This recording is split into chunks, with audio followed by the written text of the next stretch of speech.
Welcome to this Retrotec webinar. This is a very special one, very different from what we usually do. Um, Here with us today is Mr. John Tooley, and he's going to be giving his Mad Air presentation. So, a little background of what's about to happen. John lives in a pretty remote area in central North Carolina. And so just to try and make sure everything is going to work seamlessly, what John did is he pre-recorded everything for this presentation and sent it to me. So we're going to play that. And then John will still be online with us here at the end to answer any questions. It is a lengthy one. It's an hour and 46 minutes. So we plan to be done maybe around 4 o'clock. And if you can't stay that long, I understand it's the middle of the week. We are going to record this and put it on our YouTube channel. But if you want to interact with John, ask him any questions, we're not going to stop halfway through. We're going to play this through until the end. However, feel free to use the chat box or the Q&A box to answer any questions as we go.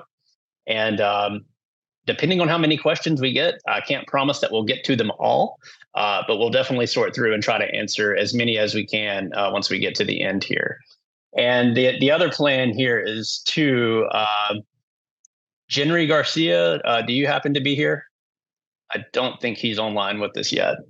For those of you who don't know who Jenry Garcia is, he's a rock star HVAC contractor out of Miami. That's had a lot of influence on lots of folks in the industry, and is kind of the person behind the resurgence of Mad Air here recently. And so I'm hoping that he'll be able to join us too to show how he's been using what John's about to talk about in some of his projects here over the past year. So hopefully we'll have some time to do that. So enough from me. We'll go ahead and play this, and we hope you enjoy. Hi, I'm John Tooley, and let me welcome you to this webinar on Mad Air 2024. Mad Air is an acronym for Mechanical Air Distribution and Interacting Relationships. And so with that, let's get started. Right here in the beginning, I want to make sure that we get the operative words of Mad Air. It certainly is mechanical air distribution, but the active words, the things that are really operative to what we're going to be talking about, is interacting relationships to those mechanical air distribution systems. So hang in there and hold on to the interacting relationships, which we'll be talking about. I think I should tell you a little bit about me. I live in 20 acres of hardwood forest in North Carolina, a little town called Bonlee. And if you ever talk to me on the phone, that's my office window as I look out across the pristine hardwood forest. I think another important fact is that I was raised by a major in the Marine Corps, and you can imagine what that might be like.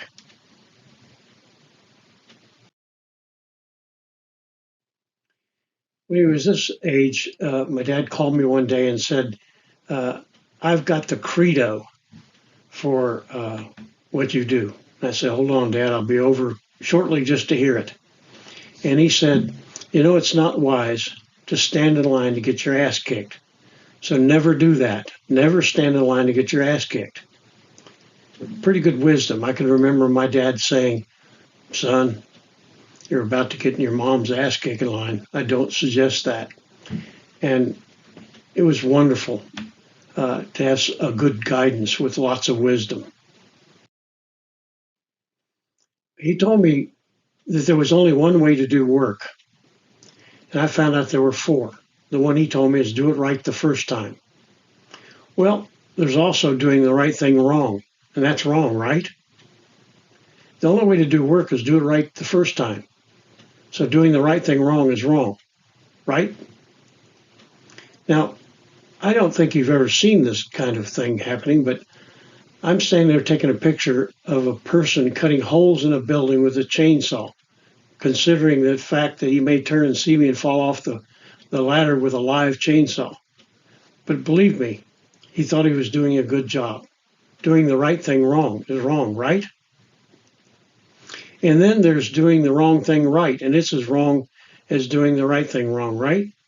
Because the only way to do good work is do it right the first time. So doing the wrong thing right is wrong, right?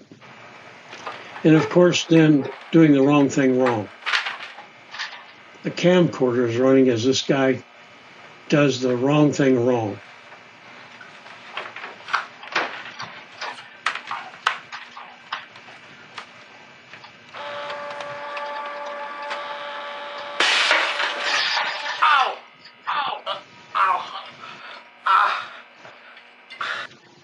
If this guy comes in for an interview, don't hire him. But I want you to catch that my father said there was only one way to do work, and that was do it right the first time. So what's wrong with this picture? Or this one?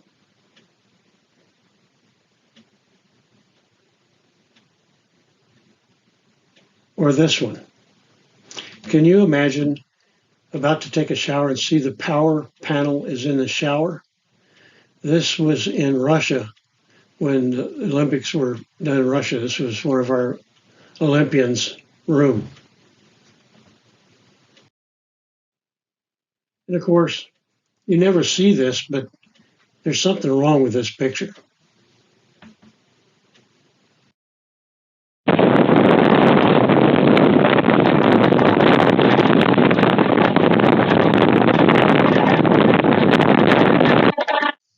And a perfect picture of doing the right thing wrong.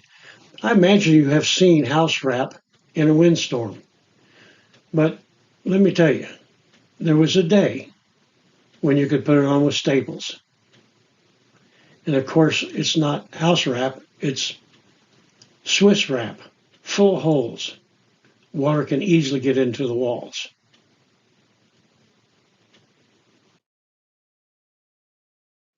And let me tell you, close is not close enough. You either do it right the first time or you haven't done it at all and need to go back at a costly second time. Who in the world could have done that? Work is done wrong. I think it's really important to get their attention.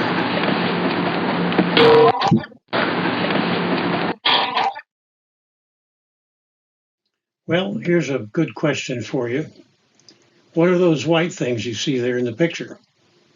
Well, in one place they might be called cupboards, in another place they might be called cabinets. But the bigger question is, what's in the corner bottom? That's a Lazy Susan. So let's open it up. And what's in the Lazy Susan? You're right, a duct system in the Lazy Susan. Not to worry, we got to get this house closed by Friday. The cabinet guy says, I know what I can do. I'll just cut a place for the ducts to be. Unbelievable. But at least it's precision construction. As you can see, they're cut exactly the same.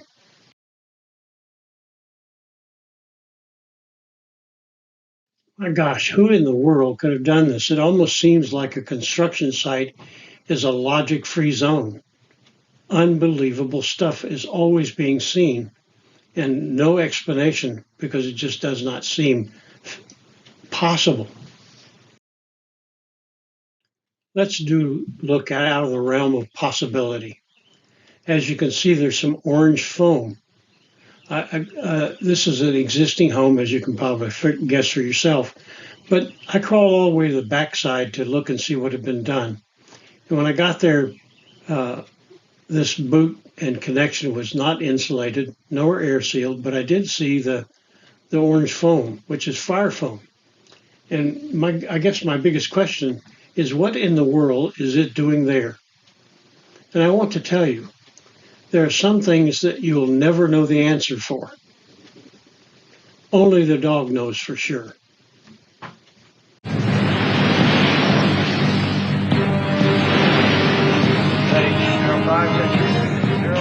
Again, this is the USS Montana requesting that you immediately divert your course 15 degrees to the north to avoid a collision. Over. Please divert your course 15 degrees to the south to avoid collision. This is Captain Hancock. You will divert your course. Over. Negative, Captain. I'm not moving anything. Change your course. Over. So, this is the USS Montana, the second largest vessel in the North Atlantic Fleet. You will change course 15 degrees north, or I will be forced to take measures to ensure the safety of this ship. Over.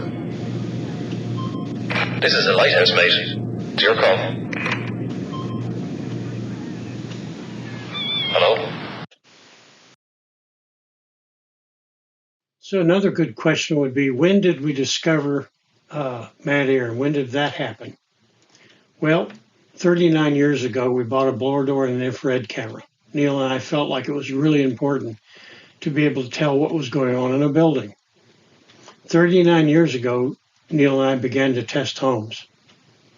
38 years ago, we wrote Mad Air, which is just as important today as it was 38 years ago. It's very important to understand that if you're going to look at mad air, it requires system thinking. And if you want to avoid it, it likewise takes system thinking. It's not about any one measurement that you could make, or any one fact, or any one part alone, because we're talking about system thinking. And system thinking, a system is a whole.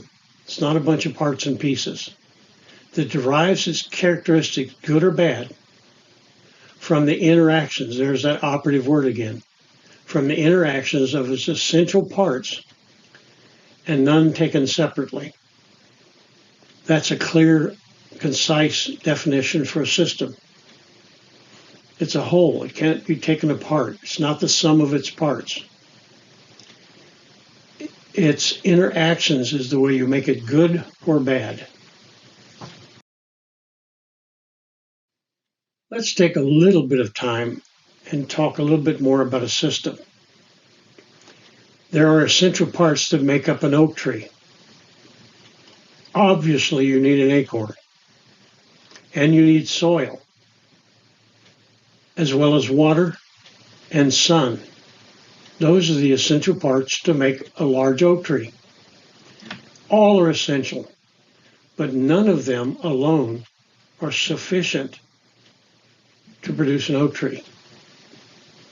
Taken separately, none, absolutely none of them will produce a healthy oak tree.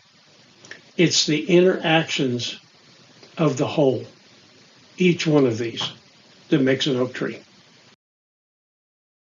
And guess what? A house is a system which meets with the same physics laws. The system as a whole, this house as a whole, that derives its characteristics: healthy, safe, durable, comfortable, energy efficient, affordable, and environmentally responsible. A system as a whole that derives its characteristics, good or bad, from the interactions, again, of its essential parts, and none of them taken separately. So we have the occupants, the structure, and the mechanicals, looking at it very simplistically, the essential parts. They're all essential, but none of them are sufficient. None taken separately will produce a healthy, safe, durable, comfortable, energy efficient, environmentally responsible home. They just can't. It takes the whole and the interactions of the whole. Let's look at a few of the fundamentals. There are three driving forces that cause air to leak and pressure differences to happen in a building. The first is wind, then heat, that's the buoyancy of warm air rising, which is also called stack pressure, and then fans and their effect. Fans relate to duct leakage, interior door closure, exhaust and supply fans, and the imbalance of flow in zones.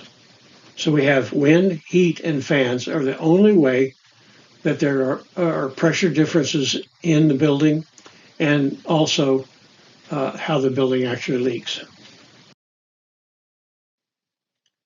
During this webinar, we'll not deal much with wind and heat, but absolutely the interactions of mad air, the fans. There's duct leakage. There's interior door closure, exhaust and supply fans, and the imbalance flow in rooms and zones. Often, as you can see, there's a master bedroom closet which actually has a supply in it, and the door gets closed, and that supply air cannot easily get back to the return, and the system begins to starve for air and begin to pressurize and depressurize portions of the home. It's important to understand how we apply building science. So what I'm going to do is take some important facts about airflow. Air is a carrier. It carries hot, cold, wet, dry, and pollutants. It's a carrier. So when it's moving, those are the potential that hitchhike on air.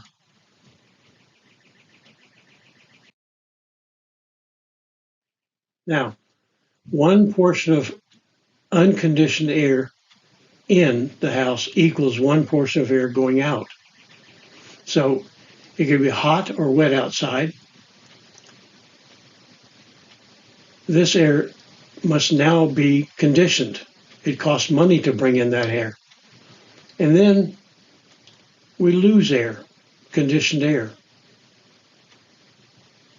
So this condition equals cost times 2. It's a loss in money 2 times. To heat and cool the air that's coming in, and we lose the air that's going out that has already been preconditioned. So let's look at it in a different way. So if we have 200 cubic feet of air leaving a building, and it's 90 degrees outside, and 125 to 130 degrees in the attic, and the garage is 90 degrees plus, and the average temperature for crawl spaces in the southeast is about 70 degrees on average. So important question, where does the replacement air, the 200 CFM, cubic feet per minute, come from to replace the 200 we've lost? Well, one of the basic airflows is that dominant supply leakage, that means there's more supply leakage than there is return. And if that goes to the outside, it can cause a negative pressure in the building itself.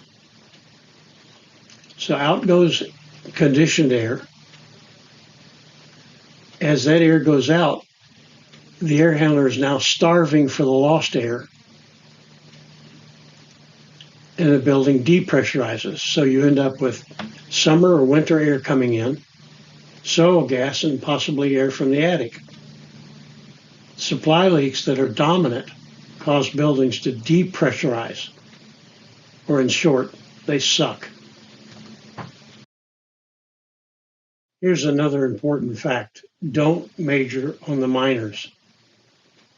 It's really important to make sure that supply leaks that are greater than the return leaks are not depressurizing the house and causing all different kinds of air to enter from outside, under the ground, and from the attic.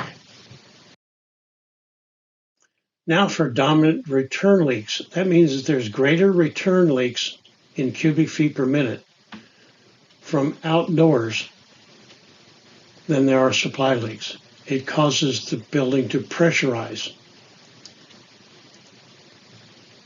So hot, wet, cold air, and could have pollutants, must be conditioned. And then we'll pressurize the building and blow that conditioned air out. Not a very good plan.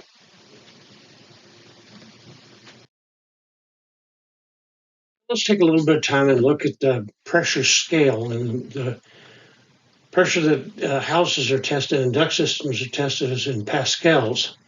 So if you have 250 pascals, That's 1.406 inches of water. And buildings are tested at 50 pascals, which is 2/10 of an inch of water. And duct systems are often tested at 25 pascals, which is 1/10 of an inch of water.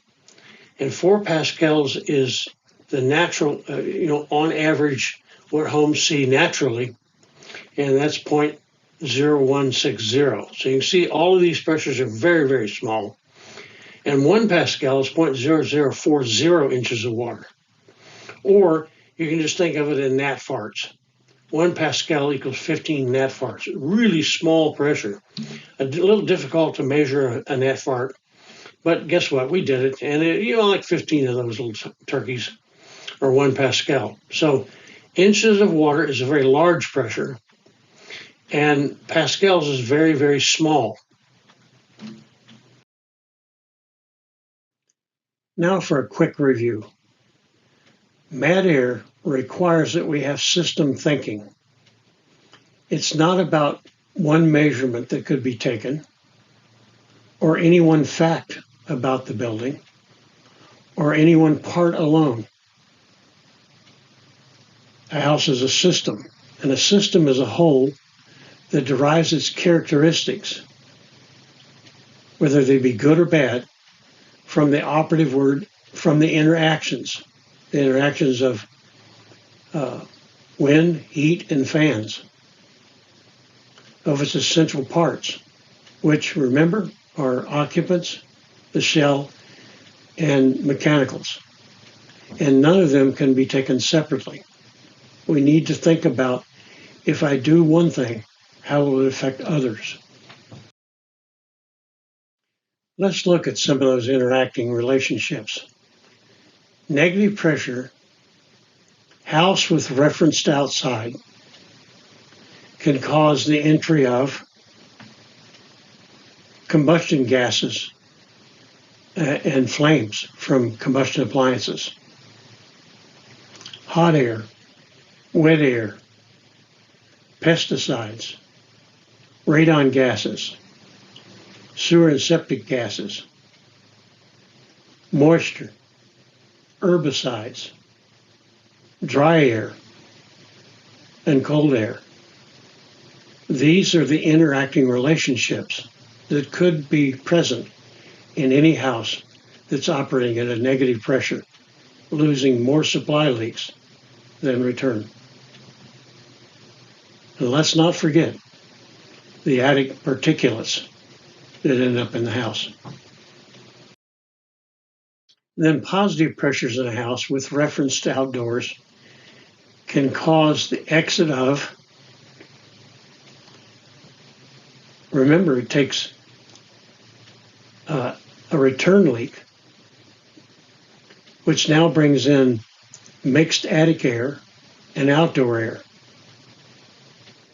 And we pressurize the building and blow out wet air, cold air, warm air, and polluted air. So there are interacting relationships to what we do. The question is, and is a big one, where is the air coming from that causes the building to pressurize? Let's go back and look at mad air in 1992, where it was really important for us to begin to understand how buildings really work. So it was a 26-house study to show the interactions of mad air. The house age was between 1 and 5 years old, and we looked at duct leakage, interior door closure, exhaust devices, and the combination of all of those.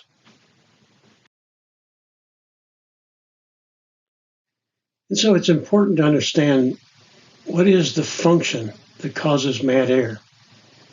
The tighter the house or the room or the zone, that tightness contributes to the magnitude of the pressure. The flow to those rooms, zones, or the house likewise contributes. The existence of reduced flow back to the return for instance, by closing interior doors where there's no return in the room, blocks the return from getting that air. The exhausted air from the house, from dryers and bathroom vent fans and kitchens, so on and so forth. Supply air to the house, which is not a common practice, but can cause pressure. And then the occupant's behavior, all of which are big contributors.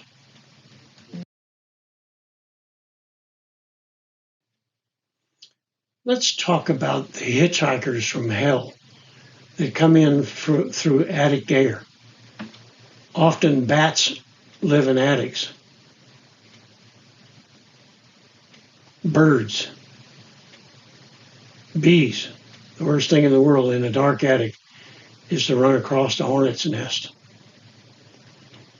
Bugs, cockroaches under the insulation. Dust, insecticide, and fibers, likewise, are in the attic. And then let's not forget the double cost. Moisture, heat, and cold, likewise, come in through attic air. And then when air comes in from the garage, when the house is at a negative pressure, carbon monoxide, benzene, and other vapors can come in and hitchhike on that air that's coming in. Not a good idea. And of course, those things that cost us twice. Moisture, heat, and cold likewise can come in through the garage. So let me ask you a question on probability. What's the probability if you park your car in the garage? What's the probability of an attached garage leaking to the house and the exhaust fumes from the car end up in the house? What do you think the probability is? High? Low? Look, dude, that could never happen. Hang in there. What if I change the mode of transportation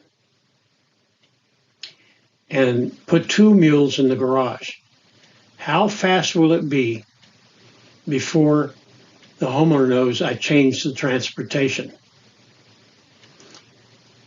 In Pennsylvania, I went to a house because they had terrible fumes coming from the garage into the house. The husband of the household had parked his fishing boat in the garage and had left shrimp in the garage boat. And let me tell you, that stunk. Yes, those things that come from the garage can end up in the house. It doesn't matter whether it's a tuck-under garage or an attached garage. What's in the garage ends up in the house. Well, let's take a look. The comparison of a portion of house air originating from the garage. This was a study of 31 houses done in Anchorage, Alaska. And as you can see, with the forced air furnace in the garage, 15 of those houses had 36.7% of the air in the house came from the garage. If the forced air system was in the house, 5 of those 31, 17% came from the garage. Hydronic, which was 11, 18.7% of the air came from the garage. So yes, house does have air coming in from the garage. Here's a 69 house study, likewise done in Alaska by Phil Kaluza, a great building scientist. In order to understand this, a Class A carcinogen, the U.S. government minimum risk level, is 4 parts per billion. They found the top 10 most hazardous air pollutants. Gasoline, benzene was the biggie, 3 to 5%. 60% of the houses with attached garages had benzene levels that exceeded the U.S. government minimum risk level of 4 parts per million. Yes, air does come in from the garage. So what's in the garage can end up in the house. And we put all manner of things out in the garage. 50 homes where CO detector alarms had been activated 2 or more times within a year. We found that in over 75% of the homes, the primary source of carbon monoxide was car exhaust coming in from the garage. I'm in the garage, and as you can see, the walls are sheetrocked and taped. They're also insulated, and it would seem as though these walls could keep any air from the garage from going into the living space which is behind these walls in the house. Our first test is to show how quickly carbon monoxide, or CO, builds in a garage after a car has been started. As you can see, the levels are building to over 200 parts per million. This is the reading we got when we left the car in the garage for only 45 seconds before backing it out. Next, we will be conducting another experiment to demonstrate how carbon monoxide can move from this attached garage into the living space beyond these walls. We will use this theatrical smoke generator to demonstrate the flow of air and carbon monoxide from the garage to all areas of the house. We're in the laundry room, and this is the service door going out to the garage. There's a certain amount of smoke coming in here that may be hard to see, so we brought a dark background up to help make it more visible. As you can see, the smoke is pouring in between the door and the threshold. This may be a good demonstration of what can happen when you come in from your garage and the garage is filled with car exhaust, which could contain carbon monoxide. So let's think about pressure-induced backdrafting, where a natural draft water heater or furnace can have their gases reversed and come into the space where they're located. It's caused by a negative pressure in the combustion appliance zone, the CAS, with reference to outdoors. So all air would be rushing in. Backdrafting is a hazardous situation and should be taken care of immediately. It is the result, often, of mad air. And that's not the end of the story. There's pressure-induced flame rollout. If we don't gas you to death, we'll burn your damn house down. It's a hazardous situation. It likewise is a negative pressure in the combustion appliance zone, CAS, with reference to outdoors. Flame rollout is an extremely hazardous situation. This is pressure-induced flame rollout. And notice that it is flames that are passing the gas line. And it literally can cause a house fire. It can easily happen with negative pressures in the combustion appliance zone with reference to outdoors. And as you can see, in this closet, they had a near disaster. The big question is, are the return leaks in this closet greater than the supply leaks and causing negative pressure to cause flame rollout? How close were they to complete disaster? Well, I want to show you a miracle. On the left, you can see kitchen sinks. So in the kitchen, there are bifold doors. And what do you think is behind the bifold doors? You are correct. The washer, the dryer, and a water heater. Does it appear that just maybe there's flame rollout? The miracle is that none of these houses in this subdivision burned down and no one was seriously hurt. A lot of flu-like symptoms. And of course, we can see very clearly in our imagination flames and fumes coming out from the water heater.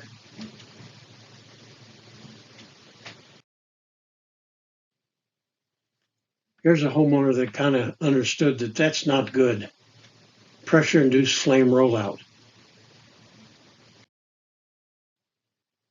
And then you need, if you have a natural gas water heater in your house or in your basement, it would be advisable to go and look. And if you see the slightest sign, it's the sign of danger, negative pressures. Now I want to draw your attention back to where we said inches of water is a huge pressure when you start talking about buildings, apart from their duct system. And pascals are very small pressures. So here's Neil in a garage in Florida. And there he is. There's the air handling unit. This is a natural gas water heater. That's a manometer in digital manometer in pascals. Do you know what that is? Take a guess. If you didn't say a box of diamond kitchen matches, you were wrong. And what's that?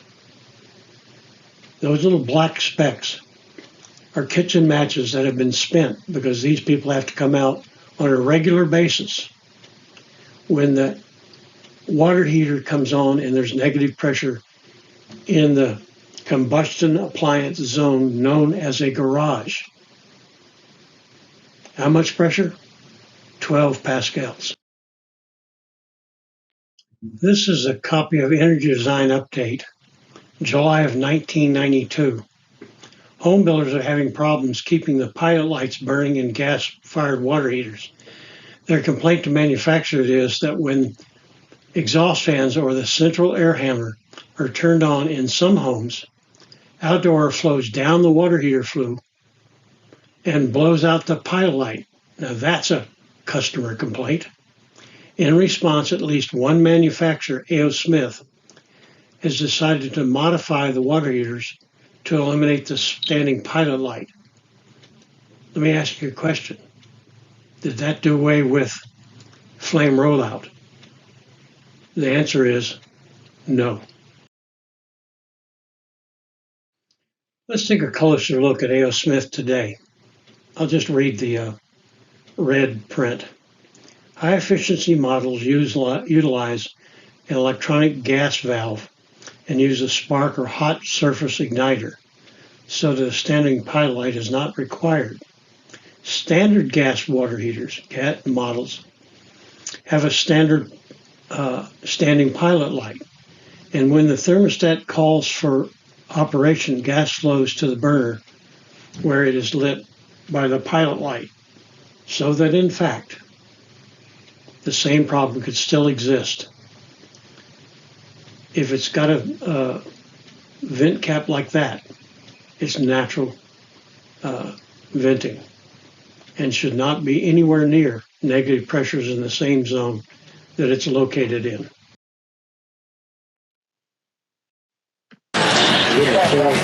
I don't know about you, but I hate Mondays.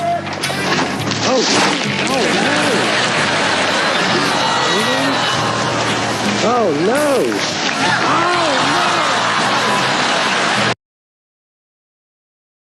I don't know about you, but that certainly makes for a bad Monday.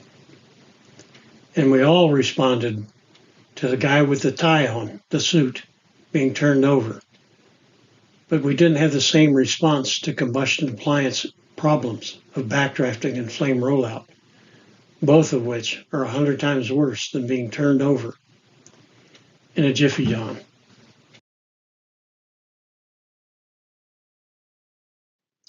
This is a soil depressurization study looking at the pressure caused by what's going on in the house underground outside. So the question is, can a house pressure extend underground outside? This is done by Lawrence Berkeley Laboratory in California. The first thing they did was drive a pipe 3 feet down into the ground. Then they attached a manometer to the top of the tube. And number 3, they attached a fan blowing air out of the basement at 25 pascals. House was referenced outside. So the house is going to depressurize. And here's the measurements they've measured 3 feet underground in the front yard. And also back by the patio in the backyard. What's really interesting is the interacting relationships of 4 pascals still being measured out in the front yard, 20 feet away from the house. So what's going on in the house can also have interacting relationships of what's going on under the house. This is a soil depressurization data from Florida homes. This is underneath the slab and out into the front yard. And the air handler itself was producing -6 pascals under the slab and as far away as 18 feet. This is a 41 house study where 6 of the 41 had no negative pressure at all. They were positively pressurized. But as you can see, the 6 pascal negative house, number 1, was at 6 pascals in all different kinds of magnitude of all the rest of the houses. Negative pressures suck. It's not a good plan. It is mad air on the loose. This is like getting bit in the face by a snake. It is not good to not understand mad air, mechanical air distribution, and interacting relationships, and make sure that we leave healthy, safe, durable, comfortable, energy efficient, and environmentally responsible homes. Here's what normally happens. We ignore the signs.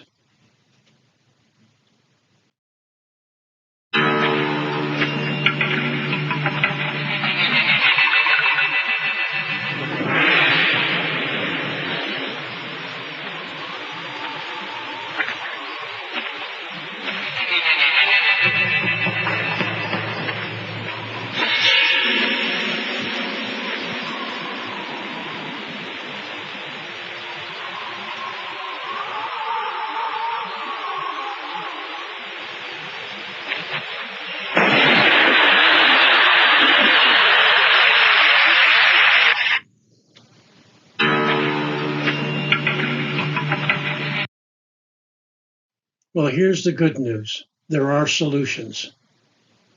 Seal combustion, as you can see on this furnace, or power vented, as you see on the water heater, inside the living space, are all electric appliances. They all are good solutions. And let's not forget to install carbon monoxide detectors in every house. How about another logic-free zone? What's in the crawl space ends up in the house. Not a good plan. What portion of the house air originates from the crawl space? 50%. That was research done by Advanced Energy. The house is depressurized. Things going to get worse than 50%. When you think you've seen it all, come with me. That's dangling insulation in a crawl space. There's the poor air handler underneath in the crawl space. And as you can see, wood is beginning to rot and fall down. And what's this white stuff dangling? That's microbial slime. And it's everywhere. It clings to the insulation. That is the 220 line that's going to the air handler, and it's engulfed it and is headed down.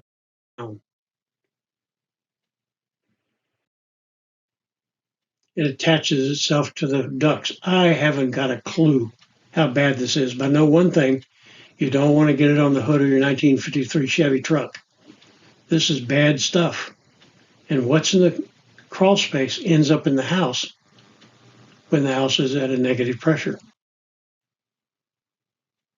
Now, this is real decay, but exactly the same as you saw in that crawl space. It had a moisture problem, it had a rot problem, lots of neglect, and no maintenance.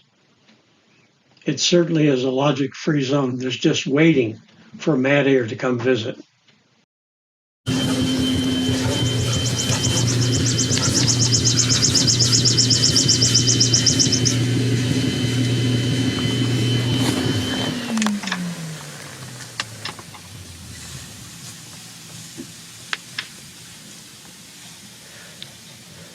Okay. I'm glad he wasn't underneath there when we were.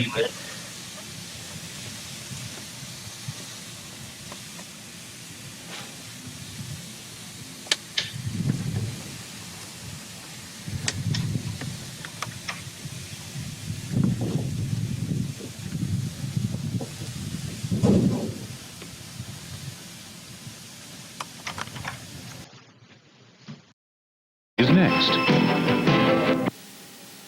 Join us beginning at 5:30 and then Monday at noon. Join us for a special look at a healthy retirement. Finally, can you imagine 250 pounds of slithering arrogance moving into your home uninvited? Now that 4 experts have evicted the unwanted guests, tiny neighborhood pets are no longer terrorized. We are talking about a 20-foot python. The snake has been sliming around the Fort Lauderdale neighborhood for years. They had to dig him out from under a home in the ritzy area. Everyone was so shocked at its size that they screamed when they saw him. The veteran snake handler who headed the whole troop says the reptile could have attacked and could have seriously hurt one of the men, but did not. In his words, it is a proud reptile. The word is the snake is heading to the auction block and will probably end up in a zoo or a nature preserve. I don't know about you, but I definitely would take on rats and mice and raccoons and possum before I try to tangle with either one of these two.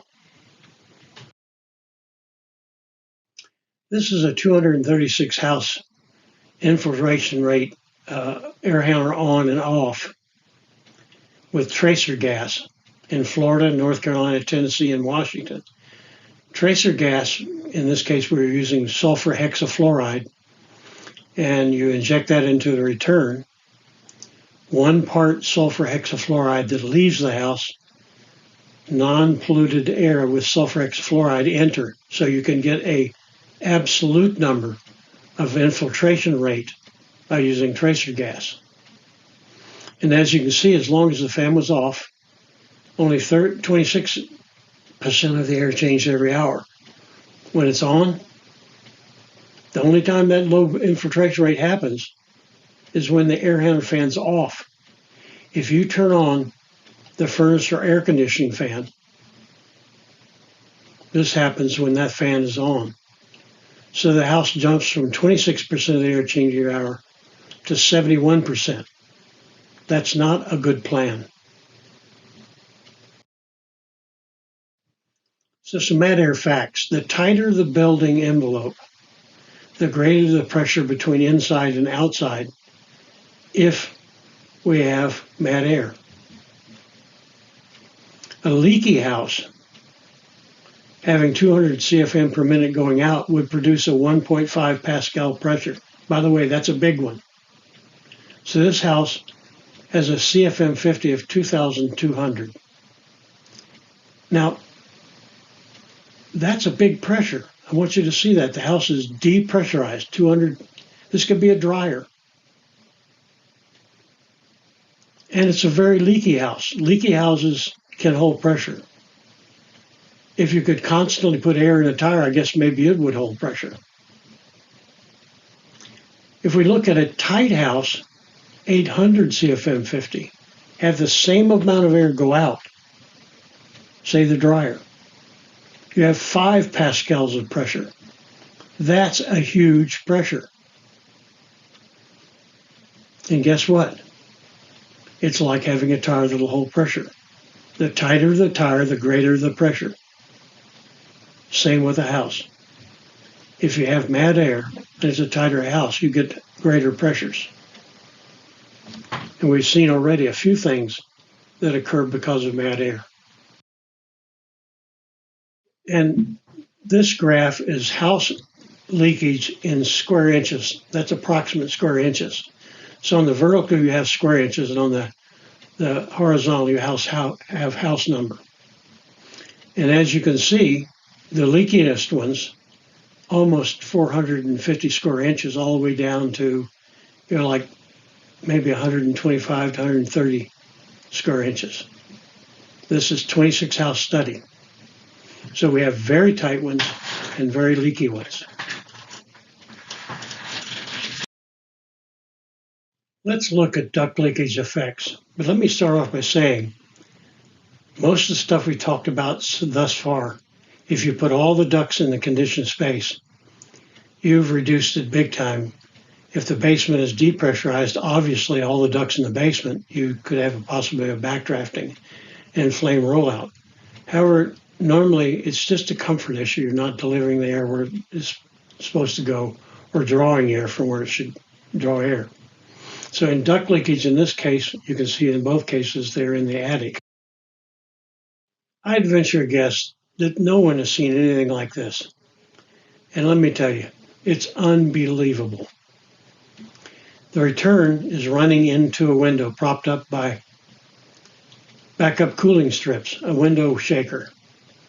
And the supply runs around to the front door. And yes, the front door is still operable. And on top, they have a swamp cooler, just as a backup, just in case everything else doesn't work. And what in the heck are those? Well, they're solar panels. What an efficient house. As I told you, I doubt very seriously you've seen anything like this. This is where we looked at duct leakage effects. Duct leak pressure difference, house with reference to outdoors. And as you can see, a whole bunch of them went negative, except for 3. They had no pressure at all. That could be good and bad news, both. No pressure indicates no leakage, or equal in supply or return leaks, or the house is too leaky to hold any pressure at all. If you can, try to remember house 2 and house 23 as we look at some of the pressures. So the house configuration in this test was all interior doors open, all fans off, including the dryer, and the air handling unit is on high speed, house with reference to outside. So when you turn on the air handler, these houses are depressurizing, except for 3. Well, do you remember house number 2? On this graph, as ugly as it might look, it's pretty helpful when we start thinking about the interactions of mad air. On the horizontal, you have the blower test at CFM at 50 pascals. And on the vertical, it's CFM of flow. So remember house number 2, it was at 2.5 pascals negative. So if we come to this graph, there is 2.5 pascals negative on the slanted lines. And that's what it is in inches of water. And if we match the how tight the building is by the CFM 50, we come up and intersect the pressure line. The house is at 8 air changes at 50. And we go left straight over to the CFM flow. In a house that is that leaky at 2.5 pascals, you have, let's see, 618 CFM sucked into the house. That doesn't sound right. It's terrible. And what would be the additional load is a big question. And where is the air coming from was likewise a very important question. Because 618 CFM sucked into the building is unconditioned air, which also means that the same amount has to go out. A little review. Remember this. Well, now we have not just 200 CFM. This is 618 cubic feet per minute being sucked in to house number 2.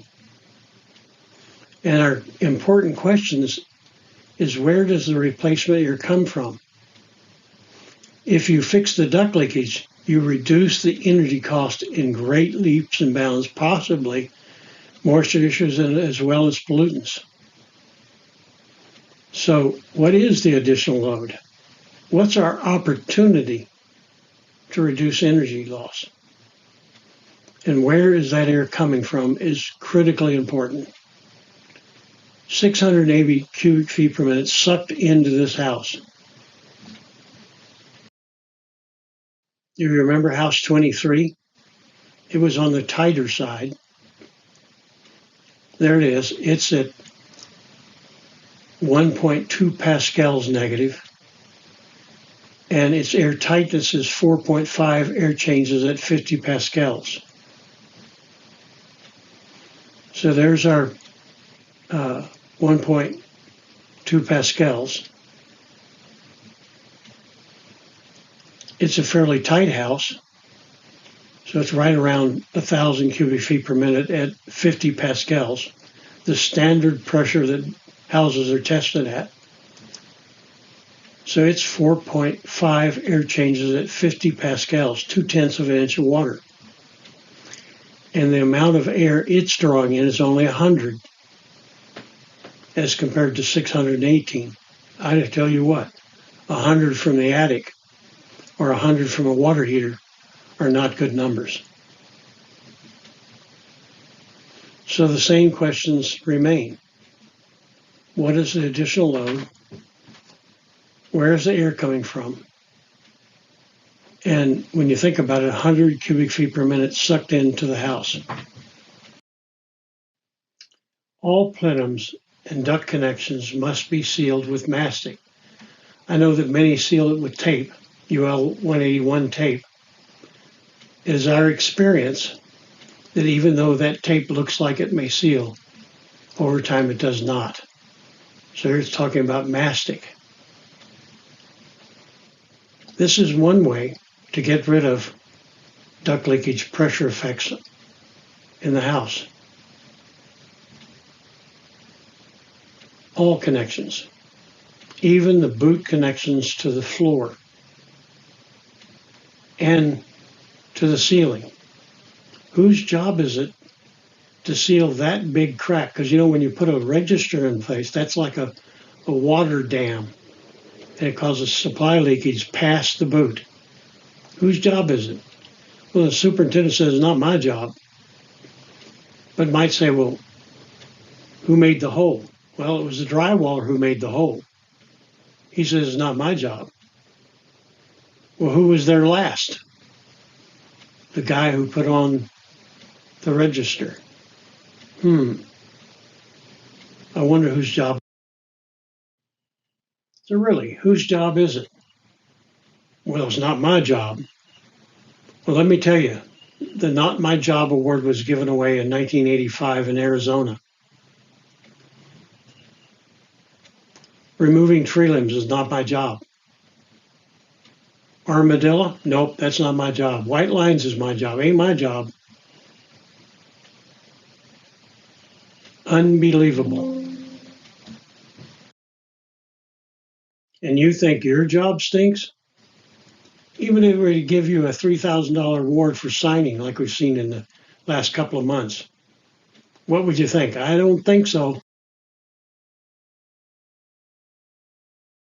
When you think your job sucks, there's always one that's worse. I knew it. You thought that that was the worst job. take on this guy's job. It's never a good policy to say I did my job. And now let's take a little time and look at closing interior doors and how that affects the entire building when return paths are not allowed within a house. Interior door closure pressure effect looks something like this. The main body of the house that has the return depressurizes and the rooms pressurize. So now you have the possibility of a fireplace backdrafting, which is its weakest point is when it's a smoldering fire when everybody's gone to bed. And guess what? We now have a house that sucks and blows at the same time. All due to not letting that air get back to the return. And here we can see the delivered flow to each room and to the main body. That's supply CFM doors open. But when you close the doors, everything changes. And you can see the one that was 105 flow, the bedroom, and you close the door and it changed to 125. And the room pressurized to 22 pascals with reference to outside. And we can see that the flow overall to the house dropped. One thing is certain, you can never tell where the air will go if you close the door. If there's not a return path back to the return, then all bets are off. We have no idea what will happen to the flow. So now let's look at closed bedroom doors with reference to outdoors, with only the air handler fan on. And so in this, we have 26 houses, pressure difference in the closed room with reference to outdoors. And you can see that they're all pressurized. Look at house 21, knocking on the door of 50 pascals, 0.2 of an inch of water. And this is nothing more than turning on the air handler fan with the doors closed, bedroom with reference to outdoors. That's like 2.5 pascals, and the house number 4 is 1.6 pascals positive. 1 in 26 houses passes a standard of 2.5 pascals. That's not code. That's not written any place in mechanical literature. But I don't think a building should have rooms that are greater than 2.5 pascals with reference to outdoors. This is another tracer gas test. This infiltration test with the air handling unit on and the doors closed. So on the horizontal, you see sulfur hexafluoride concentration. So it's about somewhere around 5 parts per billion. And as it comes in over time, the amount that's coming in is fresh air. And all of a sudden, the infiltration rate changes. So 1 part of sulfur hexafluoride out equals 1 in, with no sulfur hexafluoride in it. So what is the additional load? At some point, the house will have none in it, which indicates that we're losing a lot of air. The average infiltration rate was 1 that's 100%, 0.12. And where's the air coming from?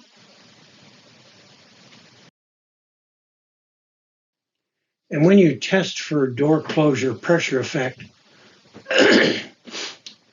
it goes like this. No more than 2.5 pascals of pressure difference between inside with reference to outdoors, with all the bedroom doors closed and the heating and cooling system on high speed.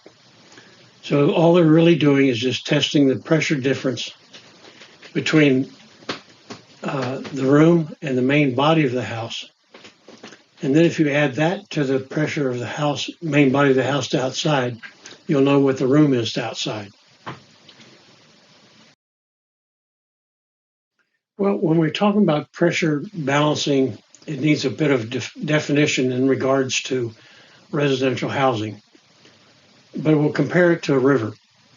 All rivers that are dammed release water in order to manage water levels behind the dam, allowing adequate water to the river below, neither too much nor too little. The same is true in houses. All air dammed behind a closed interior door must be released to manage levels of comfort, energy use, moisture, condensation, and contaminants, allowing proper airflow from the closed room to the main portion of the building that is not closed up, neither too much nor too little. Let's look at the main body with reference to outside, and as you can see, with all the doors closed, the air handling unit on, and this would be the house with reference to outside. And we hope that they won't exceed 2.5 pascals, but as you can see, many of them do. And that's that line. Again, let me just say it again. It's not code. It's not in mechanical literature. It's just where we've seen that you start exceeding that and stuff starts happening big time in the houses. And you can see that all of those absolutely exceed and have the potential for having hot, cold, wet, dry, and pollutants entering the house. 35% of these houses failed. Not a very good place for contractors to be in the ass-kicking line. Let's take a look at the same thing, but using an infrared scanner where white is hot and black is cold. This is summertime. And the temperatures you see at A, B, C, and D are in the 80s. And now we're going to change it and wait 20 minutes.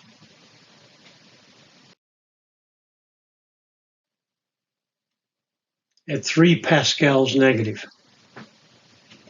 And we can see real quick that the temperature's changed, and there's one at 92.6, but every one of them went up in temperature because the building for 20 minutes has been at 3 pascals negative. This is infrared scan in regular picture showing before and after 3 pascals negative for 10 minutes. Not good to have air blocked by an interior door. We need to make sure that we have free flow of air across the entire house. And what we're looking at from the attic viewpoint is that small crack at the top plate of the wall. It needs to be air sealed with foam and make doggone sure that it no longer leaks. And I think we all know that an uncomfortable or angry homeowner is a big loss of money. Let me show you how bad it really can get. A homeowner had a beautiful view of the mountains until a new neighbor purchased the lot below his house and built a new house. The new home was 18 inches higher than the ordinance would allow. So the homeowner with the view got mad about his lost view, went to the city to make sure they enforced the lower roof line ordinance. The neighbor had to drop the roof line at a great expense. The first homeowner called the city again and informed them that his new neighbor had installed some vents on the side of his home and he didn't like them. So out went the city. They wanted to see what the vents looked like, and this is what they found.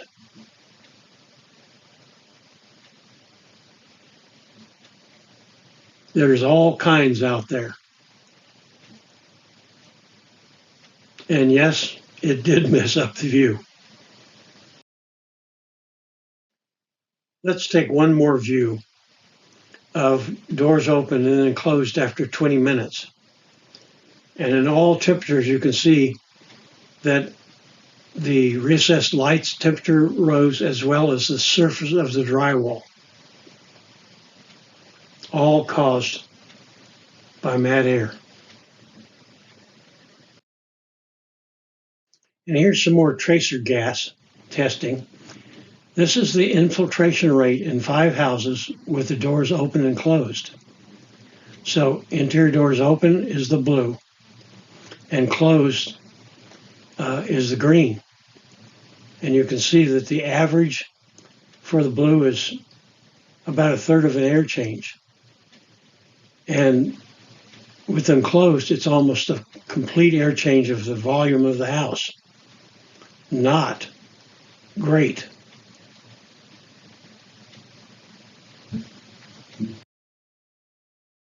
And you might say, John, you're beating a dead horse. Well, natural infiltration rate versus interior door closure, air change rate, again with tracer gas. In this case, it looks like we've got 13 houses or so.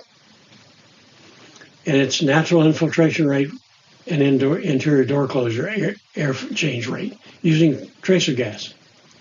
So I guess what we really need to do is look at house 8. And it has 47% of the air changing every hour with the doors open. Natural infiltration rate, wind and heat. And then when you turn on the air handler fan, it goes to 182% of the air changing every hour. I have a feeling that this is a very uncomfortable homeowner, if not other problems may be lurking. Well, you might say, John, we don't close all our doors all the time. Give me a break.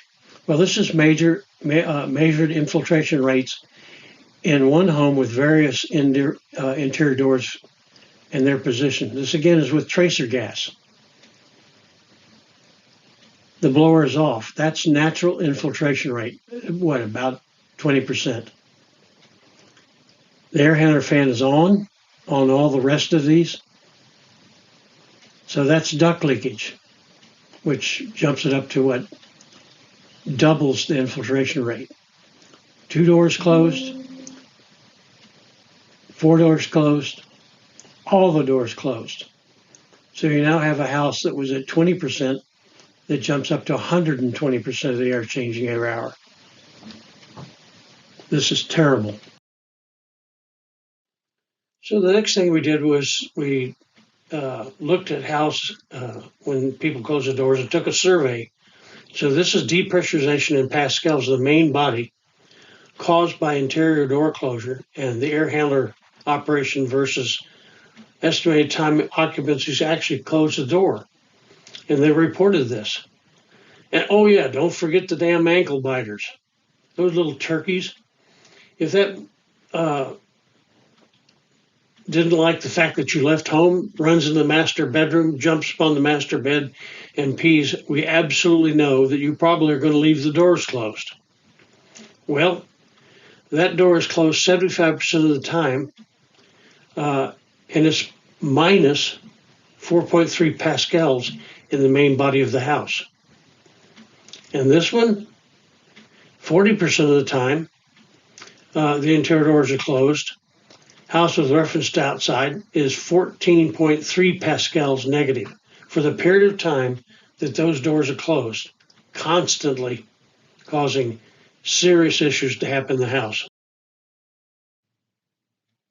Think of it this way.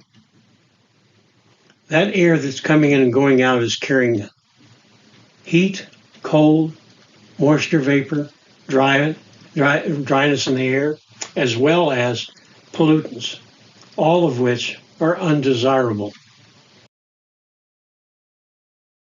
You know, there are lots of ways to get the room air out of that zone and back to the return. The most desirable, obviously, is a return in every room, but it might be the most expensive. The top 2 pictures are showing a finished jump over duct. The bottom 2 pictures are showing using a wall as a transfer duct. I guess the exception to that is no wiring, plumbing, venting, or piping in that cavity. And you can use it to neutralize the pressure between the closed room and the main body. And all over the nation, jump ducts are being used and successfully. ACA Manual D says, returns. A low resistant return path is required for each zone. If a room is isolated from one of the returns, transfer grills can be used to establish a circulation path between the isolated room and the return. This is not a foreign subject, just one that is more expensive. So therefore, in new construction, the builders pay the check, and we have to sell it to homeowners. But what about undercuts? Wouldn't they work?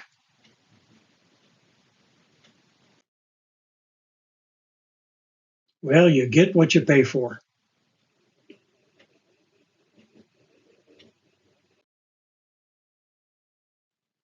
If we take a look at ACA Manual T, which helps us with terminations,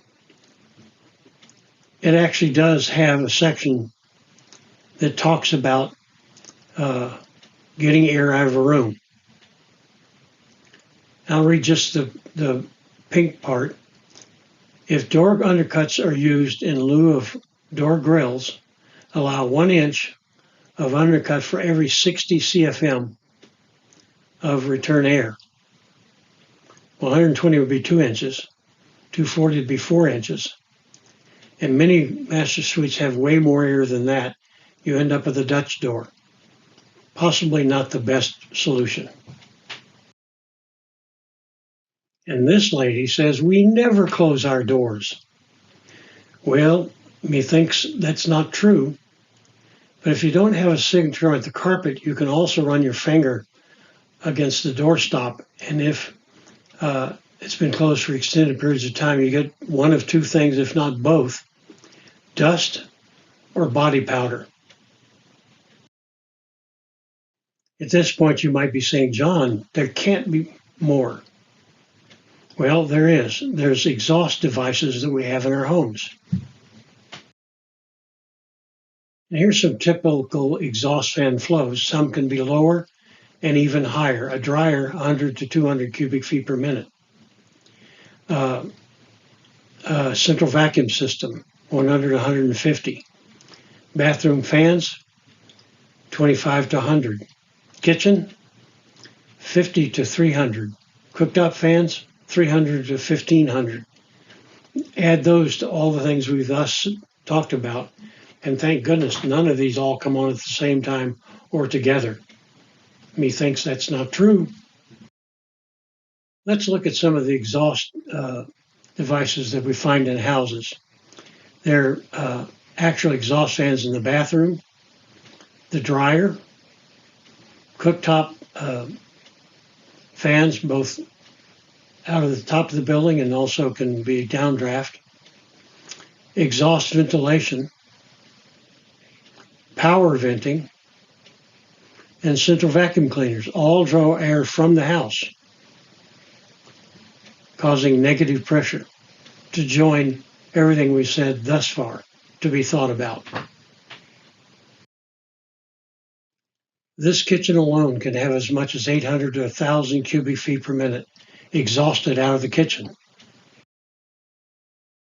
Let's just call it 650 cubic feet per minute total exhaust flow out of the kitchen. Think about that, 650 cubic feet per minute just out of the kitchen. If they're cooking, say, on the downdraft, a steak, 650 cubic feet per minute. This central vacuum system is in my house, drawing out of the house when it's being used 125 cubic feet per minute. Add that to the 650. Thank goodness they'd never be running at the same time. Let's add the central vacuum system at 125. and 650, that's 775 cubic feet per minute. Would you possibly have 1 to 2 doors closed in the house? At the same time they're cooking in the kitchen, and nobody would be drying clothes at the same time after they get home from a hard day's work. And then there's bathroom vent fans. We hope that they're venting about 50 CFM, but that's very seldom found. And they exhaust air to the outside. An interesting test you can do, not very scientific, but very helpful, is take a 2-ply toilet paper. Now I said 2-ply, not 1-ply. 2 sheets of it connected to each other, and put it up to the exhaust fan when it's on. If it holds it up there, fold the second sheet to it. If it falls, it's not 50 CFM. If it sucks the toilet paper into the fan, that's a super sucker, of which you probably should take video of, because I've never seen such a thing. So we have bathroom vent fans. Hopefully they work. So in this case, we have a bathroom vent fan overventilating with 80 CFM. But sometimes you need exhaust fans that have an exorbitant amount of flow because there's a dead cow in the bathroom. But now the house is at 890 cubic feet per minute. I think the probability is high that all of that could be going on at the same time in one house. Never understanding, never feeling, never seeing what's going on. It's invisible. Well, let's take a dryer flow per hour of runtime. Well, per minute, it's exhausting 200 cubic feet per minute out of the building. There's 60 minutes in an hour, so it's exhausting every hour it runs, and a dryer most often runs an hour per load, and sometimes longer. That's 12,000 cubic feet per hour. Well, if you have a 1,500 square foot house with an average ceiling height of 8 feet, that's 1,200 cubic feet of volume. So the dryer could exhaust 100% of the volume of the house. Had we ever thought about it that way? It's not in Manual J. It certainly isn't Manual D or T. It's just stuff that happens. Now we'll add the dryer, not at 200, we'll just make it 145. But in fact, now our house is at 1,035 cubic feet per minute, not to speak of duct leakage and interior door closure. Now let's add some exhaust-only ventilation.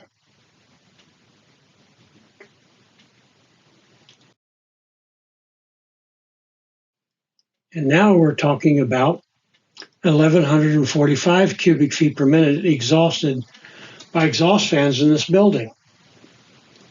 This certainly constitutes mad air. Well, let's add one more. This is house air change rates versus power attic ventilators. Induced air change rates, again with tracer gas. This is the enemy of builders and HVAC contractors. Natural infiltration rate is the orange.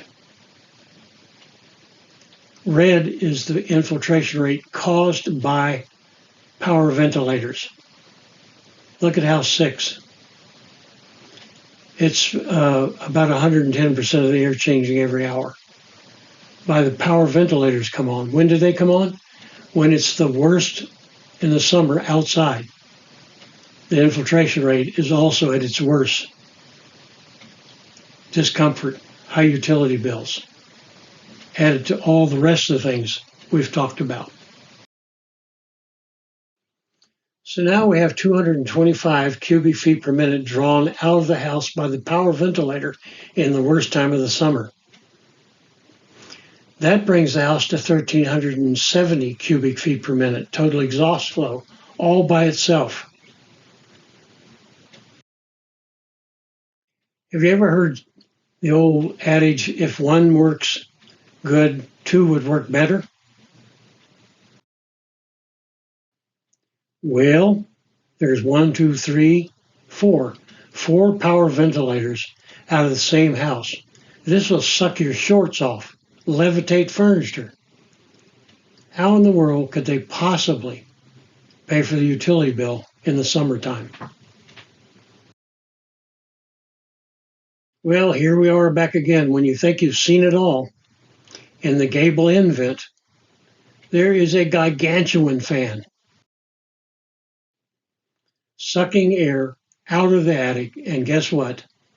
Also out of the house. This is a super sucker. And here we're going to look at interior doors closed and the addition of exhaust fans being on. And this will be house with reference to outside. And as you can see, if the standard were 2.5 pascals, a serious amount of these are way beyond that. These houses are super depressurized, and 65% of them fail. Well, if we look at house 21, which is one of the tighter ones, with interior doors closed and the exhaust fans on, the smallest in magnitude pressure was like 5 pascals. And the greatest positive pressure is running real close to 50. But look at closed doors closed. It's likewise a big pressure for houses, 10 pascals. And both door closure and exhaust fans, about 15, somewhere around there. So the combination of these only gets worse. Another one of the tighter ones, house 22, interior doors closed with exhaust fans on. And you can see positive pressures and negative pressures both in areas we would not want to see them because of the things that hitchhike in air. Even the leakiest house can register pressures.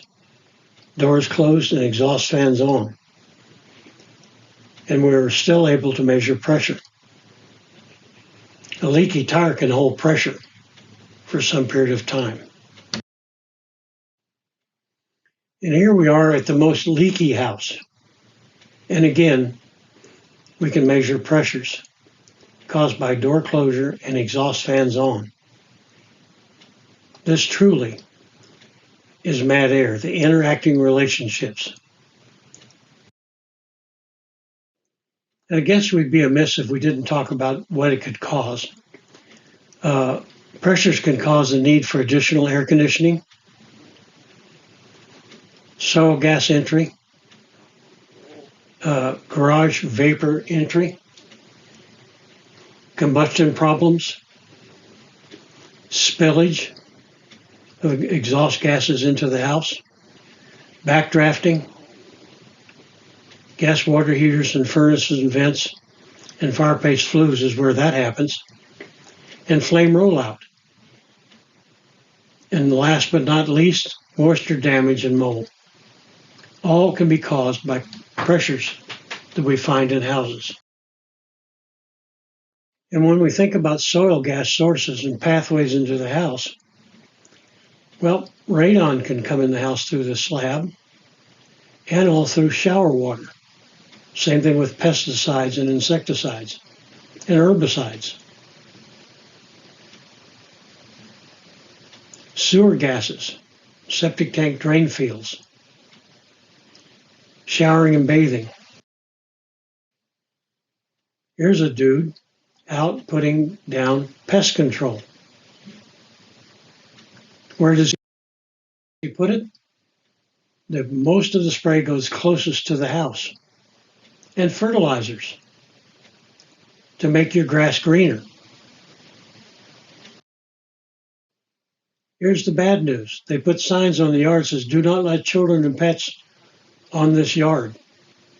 until it dries.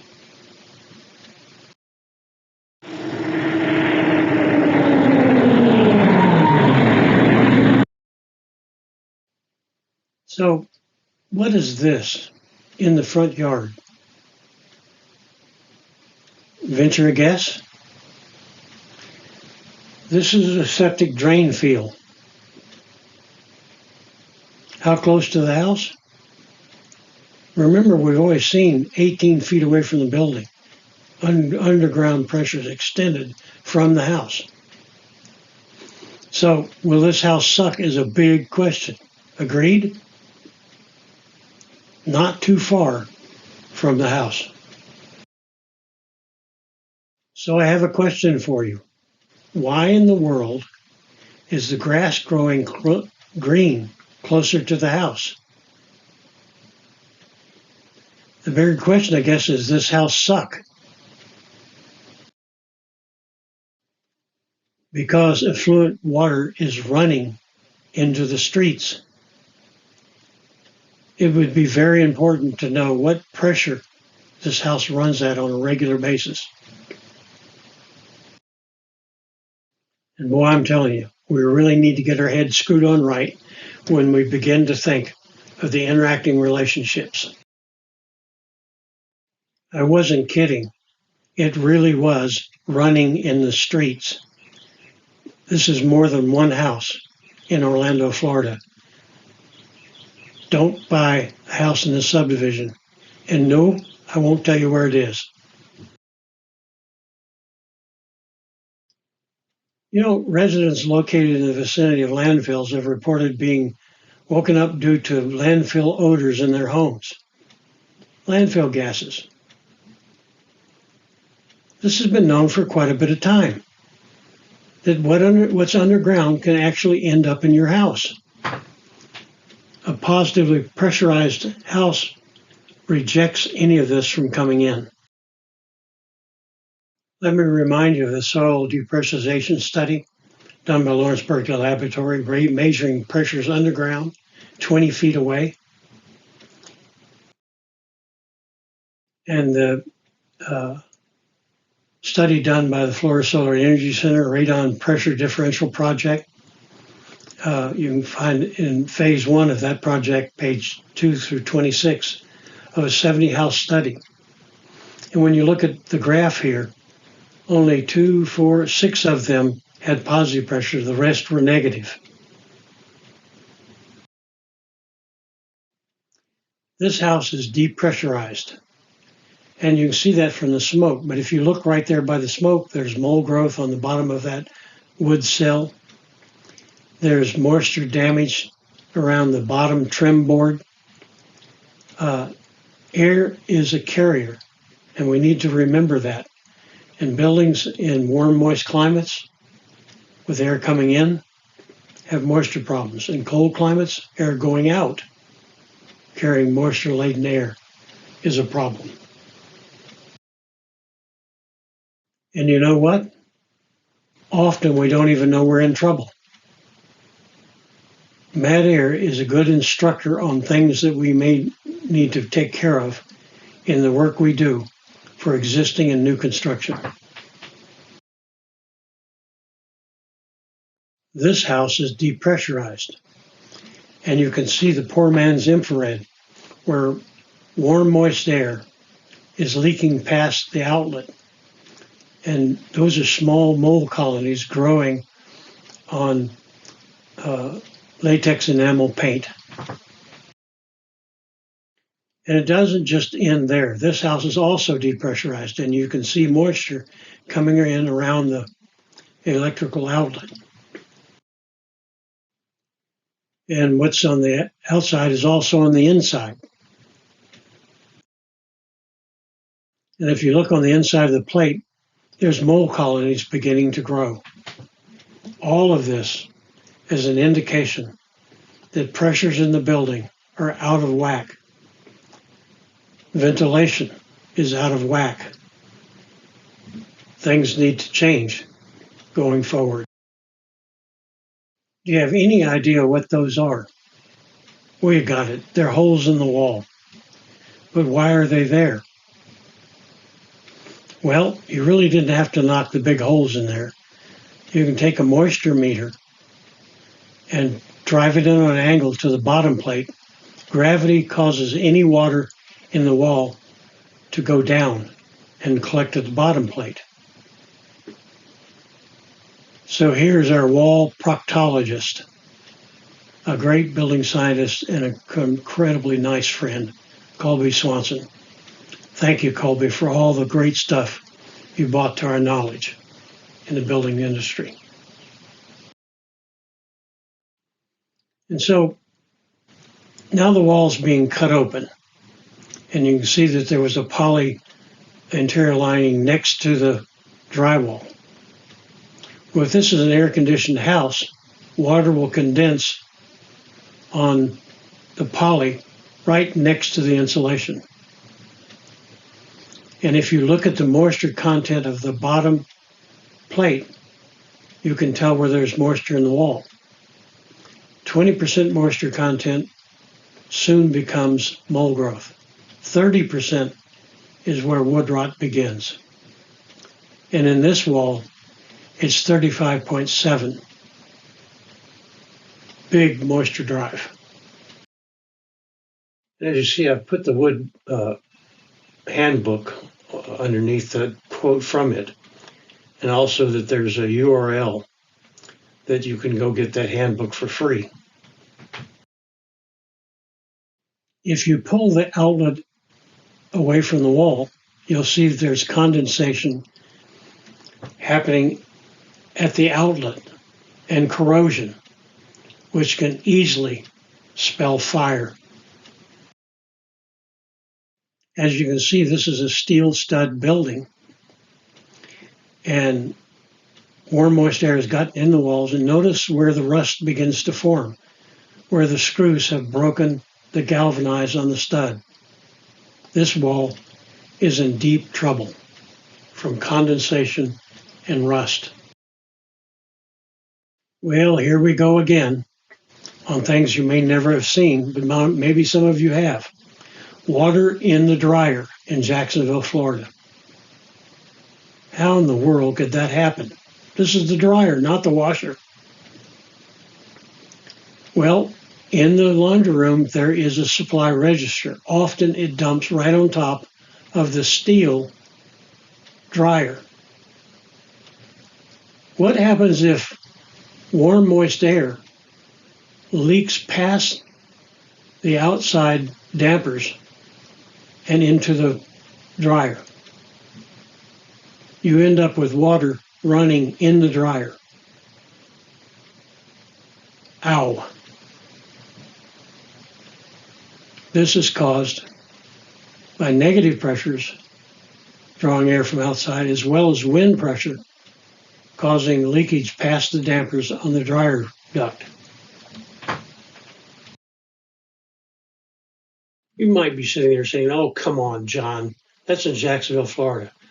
Well, there's a big pond out there, and it can happen on the Gulf Coast. It can happen the Mid-Atlantic. It can go all the way around, to Alabama, Mobile, Texas, Louisiana, Mississippi, and it can even happen in Phoenix, which has no big pond. It's a desert. However, they have a monsoon season from June to August, where outside temperatures are high as well as the relative humidity. It's really important to recognize the dew point. When will water condense on those things that are below dew point?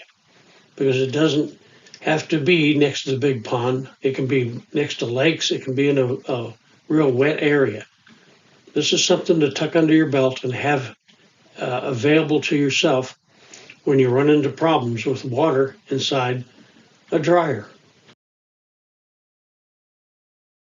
Well, let me give you 3 additional questions. Is energy efficient more important than health, safety, and durability of the building? I hope you said no. Should we cure one problem without creating another? I hope your answer is yes. Can we continue to treat buildings as incremental parts, improving one part without considering the whole? The answer must be no.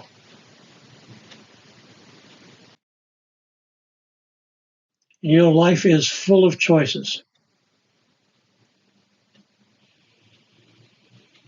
And often we have to make one that's not necessarily profitable to our company. In my house, I have an Ultra Air 65 pint dehumidification ventilation system. There's foam on the roof deck, so the space you see this is inside the conditioned space. The attic never exceeds 3 degrees from the set point of the thermostat down inside the house. And I've also encapsulated my crawl space and insulated it so it's part of the house. That's the outside fresh air, which brings in 75 CFM continuous. There's a duct to each room with balancing dampers on each duct so I can balance the system. Let me tell you something about fresh air that I had to learn when I moved from Florida to North Carolina. The size of the chain is in direct relationship to the meanness of the dog. So I'm certain that this dog is ultra mean. But if you look back towards his butt, you'll see a hood vent, or like a vent for a dryer, those kind of things. That is the fresh air inlet. It's kind of crazy for me, but when I go around the United States and see fresh air inlets, guess what they often have? A dog run, or it's where the dog poops. So what is it you're breathing? Fresh air?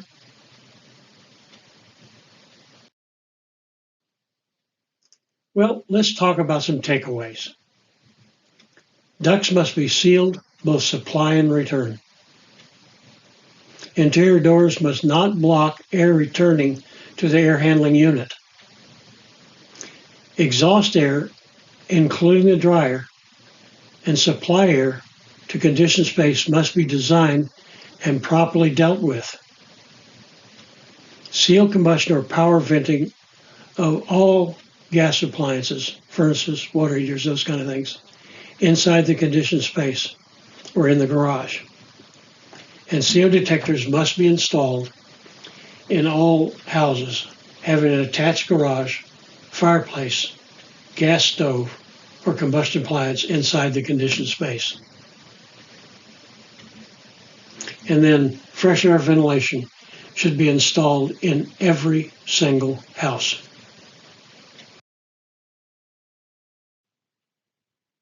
Before I close, let me say that truly a house is a system, and I hope you've been able to see that through this presentation. A house is a whole that derives its characteristics, good or bad, from the interactions of its essential parts, and none of those parts taken separately. They're all essential, but none are sufficient to create a healthy, safe, durable, comfortable, energy efficient, and environmentally responsible house.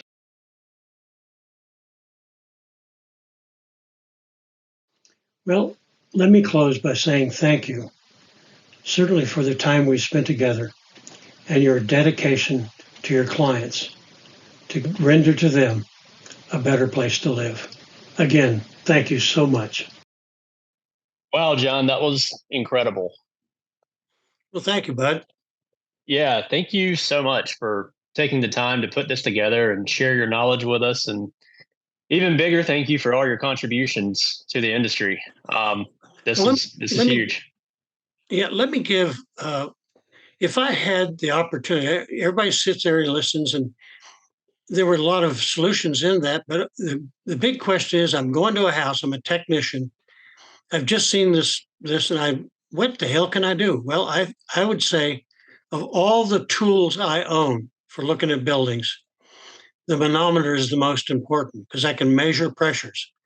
And I certainly would get with Retrotec tech people and get me one tomorrow so that you can see real clearly I hope you can see it tells you what's happening before you even start something and what it is when you leave.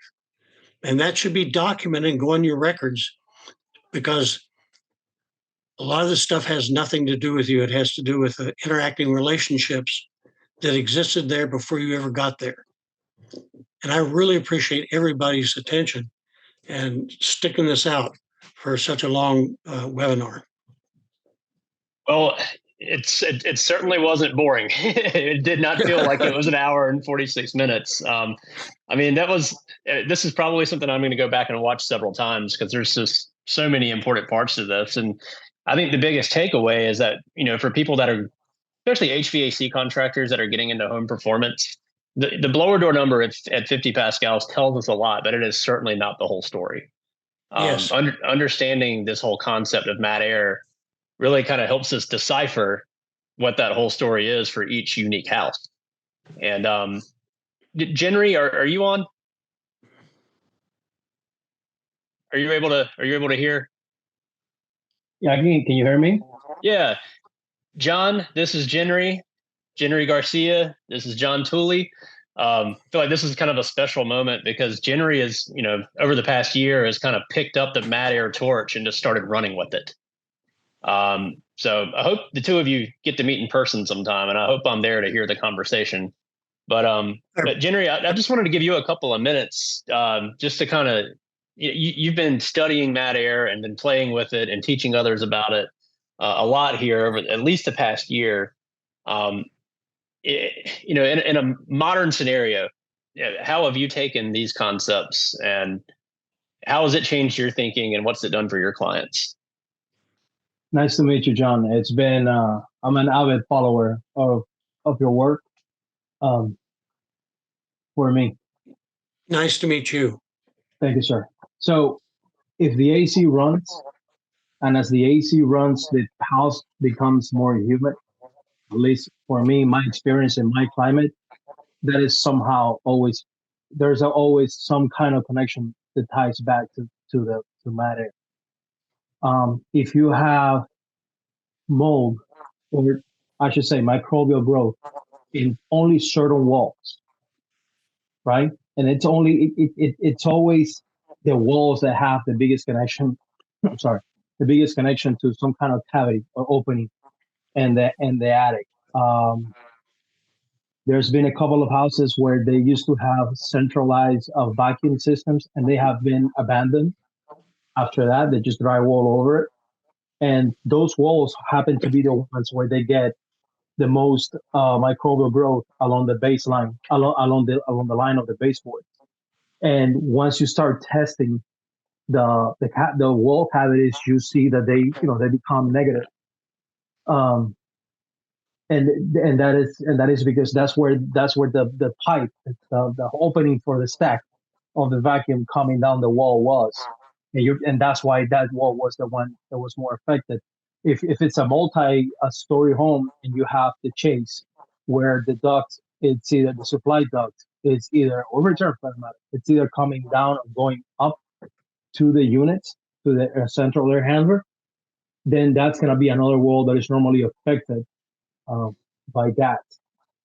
Any openings, if a house gets, I don't know, heavily renovated, any opening that is left in the top plate that is not taken care of, once that wall is being drywalled over, and that happens to have having to have microbial growth on it at some point along the lines of the baseboard, there's a pretty good chance, in my experience, I don't want to say 100% because it's that'll be totalitarian, but 99% of the times it ties back to mat air.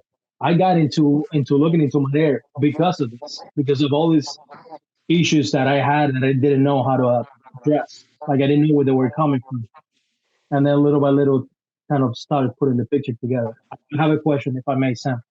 John, in the presentation, you were talking about how the grass was greener closer to the house. Why is that? Well, because it's seeing the effluent gases of the drain field. Oh. And that's, I'll tell you, generally, if you slightly test a house that has, it can be the backyard, it can be the side yard. This just happened to be a front yard and made a better picture. If you see that, I guarantee you one thing: it is drawing air. If that house is depressurized, it's drawing air from that septic system. So if I have a house with a septic system and the grass is, either taller or seems more healthy closer to the house, there's a decent chance that is a byproduct of matter. Oh, good gravy! Yes, that is not the product. The product, matte air, is the negative pressure that drives it in. The very last thing right. The last thing we ever want is the house to be negative and be able to extend that pressure underground. I mean, you're in Florida, correct? I am. I'm in Miami. Okay, we only spent about. I'm from Orlando. We only spent about 2 decades running the refrigerant line through a PVC pipe in the slab to outdoors. Right. And those houses still exist. And the main thing my dad would say is don't get in the ass kicking line, because that has always been pulling from outside and can pull from underneath the ground. And the 18-foot one was exactly that scenario. And if a contractor doesn't know matte air, then they can actually take the hit for that and pay any amount of money just to get out of the ass kicking line. I got you. And the very next slide, there was, I don't know if it was the same house, didn't look like it, but it might have been, where these fluids were actually draining onto the sidewalk. Does that mean that house, away from the house, does that mean that house had a matter issue, or the house didn't have a matter issue? It did. It did? Yes. So the fact that you see these fluids draining onto the sidewalk, it's also a byproduct. Yes, of that system, and it ran all the way into the streets, dude. When it rains, it's even worse, because now the water's perking down, and it's already saturated with effluent gases or water. Excuse me. So it's oh, I got it. So it's the rain that washed it down onto the sidewalk. Got it. I didn't catch that part. All right, let me tell you, this has been worth it for that reason alone. That was something. That was something. Well, let me say to everyone that's still here, look at this front slide. It has my office number, it has my mobile number, and my email. Don't hesitate if you're in one of those situations and you want to chat, a short chat, because I make money by consulting, but I'm 100% wanting to give you an answer, and we can make it fast and don't cost you a damn thing. It's when you're in trouble, don't get in the ass kicking line. Find somebody to help you get out. That's super generous, John. Thank you. That is my pleasure. John, could you explain again where the 2.5 Pascal number comes from? You don't want to know. Pass-fail. You don't want to know, but I'll tell you. There were 3 or 4 of us sitting at dinner one night, and you may know Joe Stebrick, Gary Nelson, and several others. And we knew the Canadian standard was 5 pascals, and we had seen flame rollout way below that. And so after about 4 rounds of drinks, we all decided that 2.5 pascals would be the number, because all the stuff you saw was above that number. Certainly you can be in trouble at 2.5, but your target should always be that or lower. As close to 0 as possible. Yes, absolutely. Yeah. I hope the answer to that was satisfying. It was to us. Yeah, absolutely. No, just hearing the history behind that is awesome. Yeah.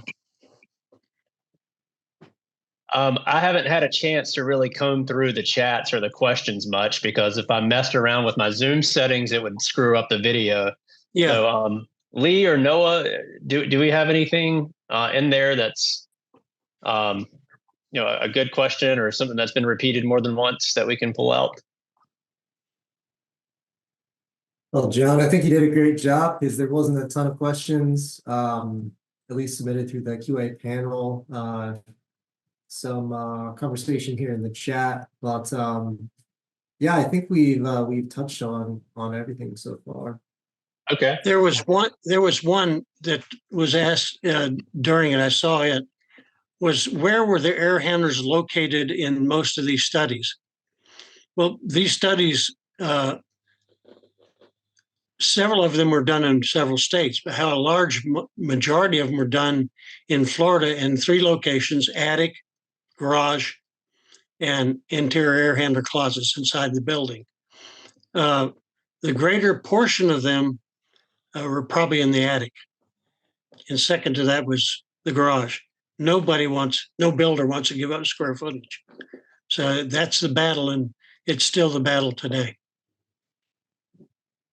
If I may share another sign out that I've seen of mad air in my climate, humbly, if I would. Yeah. If you walk into a house and you see they have complaints of condensations on vents forming in the same area where the common return is, that is, and not in the bedrooms or the would-be isolated bedrooms, that is normally a telltale of a tell sign of mad air. Yes, that is absolutely true. There you go. That's a great point. I learned something. Well, I first had the pleasure of meeting John when I started working at Advanced Energy as a building science specialist there, and just hearing the term "gnat fart" again just takes me back. So it's a true number.